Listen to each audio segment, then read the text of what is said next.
আমরা লিখতেছি এখন 8 power x divided by 2y।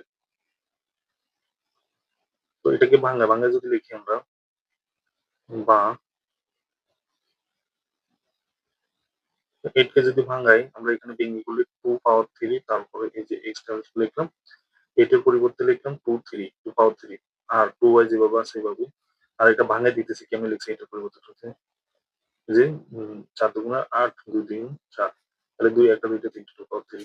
যারা একেবারে নতুন তারা বেসিক দুর্বল তাদের জন্য এই অঙ্কগুলো। আর তারপরে এখানে লিখলাম এই যে 2, আর এখানে এই যে 3 এর সাথে x গুণ করলাম 3x, তারপরে 2y।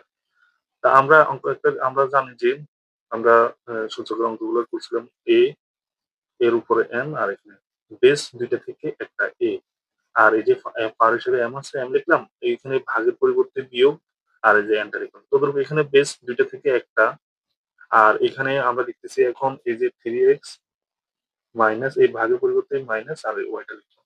তো সমান সমান, বা এই যে 2 লিখলাম, তারপর হচ্ছে 3x minus Y, 3x minus Y এর মানটা হচ্ছে কত, 12, 3x মাইনাস ওয়াই এর মানটা 12, এই জন্য 12 লিখলাম। এটাকে আমরা যদি ক্যালকুলেটর ভাঙানি তাহলে 6096 আসে, এটা অ্যান্সার।